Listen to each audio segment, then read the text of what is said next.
Hi everyone, Tim from Izzy Lily Gold here. I'm going to give you 7 tips to help you find more gold faster, with less fuss, and with less time wasting. Ready to dig in? Let's do it.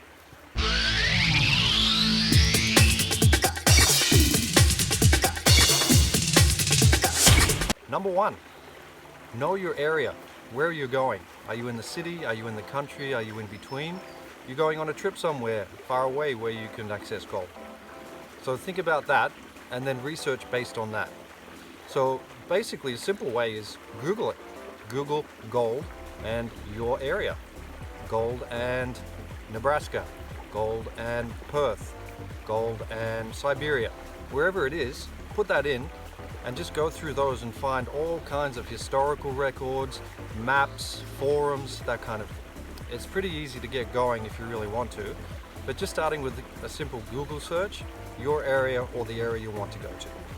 Second thing is, get the lay of the land of where you're going. What kind of terrain is it? What kind of area is it? Is it mountainous? Does it have a lot of rivers and lakes? Is it fairly dry? Just know what is the topography and the hydrology of that. How do you do that? There's a few ways you can do it. So one thing that I did straight away was look at Google Earth.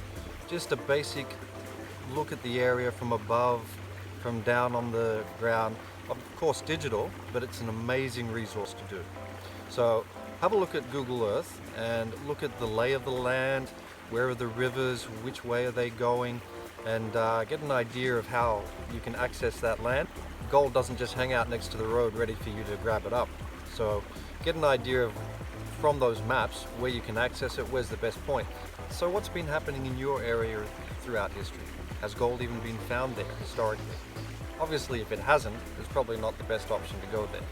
You might get very lucky, but you want to start with a place that has historically had gold found there.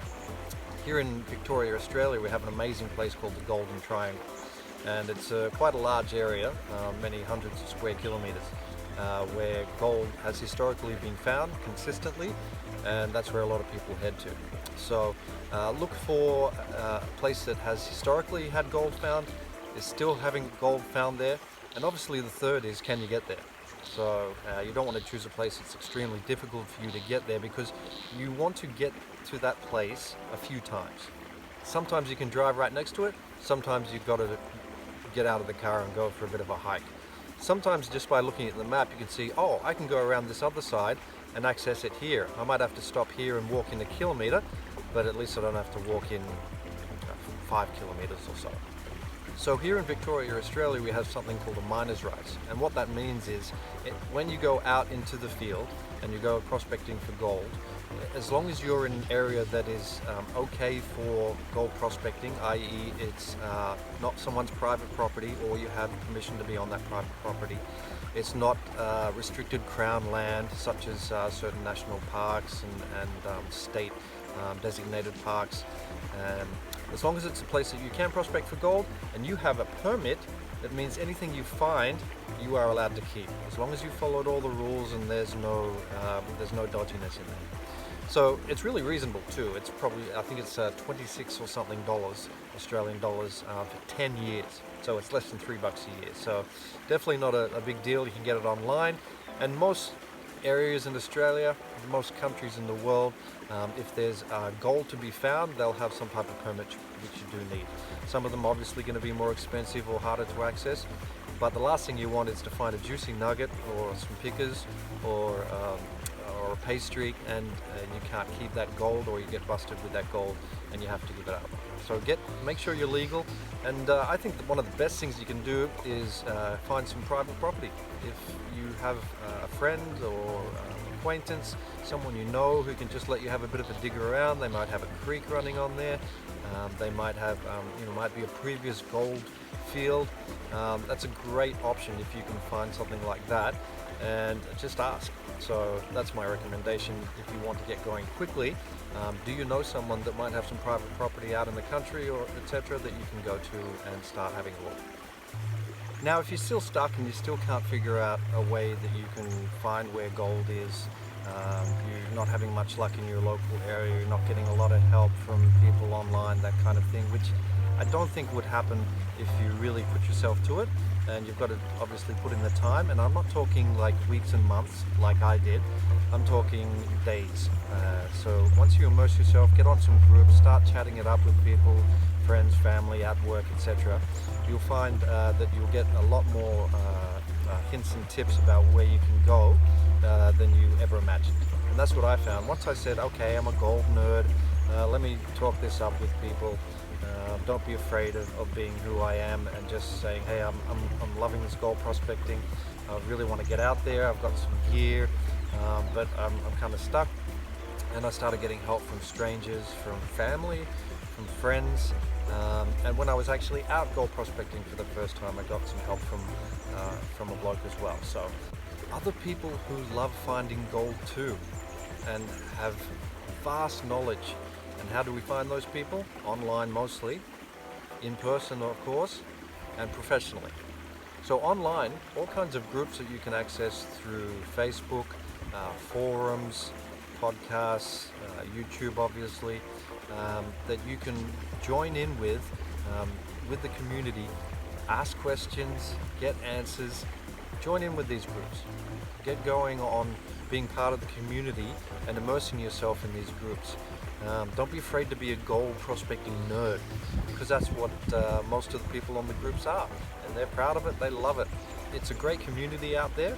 It can be a little bit secretive sometimes because we are talking about gold, but just like in the fishing scenario, but there's a lot of good people out there that will help you, that love it, that like to share it, and like to kind of help out people who are getting into it. So don't be afraid of that.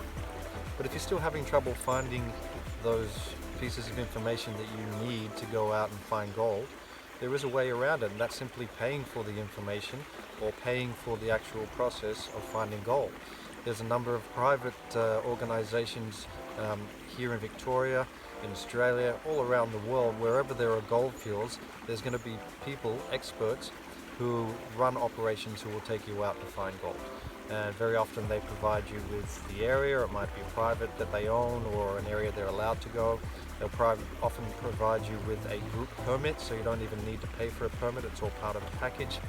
And they often provide you with all the gear that you need as well, whether it be gold panning, alluvial gold panning, metal detecting and such. So look that up as well. And talk it up with them, and you might find yourself in a group lesson. It could be a private lesson, whatever it is. If you really want to do this, then there's ways to get in there quickly and start finding some gold. And the advantage of being with an expert out on a trip is you have first-hand knowledge. You can watch, see, do, and you can get that experience straight away, rather than watching on the internet, getting some advice, getting a fair idea like I did, and then going out on your first time. I found specs on my first trip, but I was alone. I felt the whole time I didn't know what I was doing, and I probably didn't. But if I had my time again, I probably would have gone out with someone that knew what they were doing, because you learn a lot more when you can watch someone live in the field and copy them and get some advice that way. And then finally, my biggest tip is just go do it. Don't be like me, who researched for weeks, months, probably about 14 months. I was an internet nerd for gold prospecting. I was a keyboard warrior of gold prospecting. I had all the knowledge in my head, and had all the gear and that kind of thing, but I hadn't actually been out yet. If I had my time again, absolutely, I would have just studied for a month, chosen a spot, and gone out there. And that's what I recommend that you do. You can't, just like me making this YouTube video, I kind of want it to be perfect, but I know it's not going to be. Now this video is going to be in a series, so there's going to be more to come in that series, including tools that are necessary for beginners, techniques that are useful, and also a bunch of tips and trick videos that can kind of help you out when you're just starting out. So if you don't mind, subscribe to this channel, like this video, and hit the bell so you don't miss out on the next video coming out. Thank you so much for watching, and may your next treasure be just the next shovel away.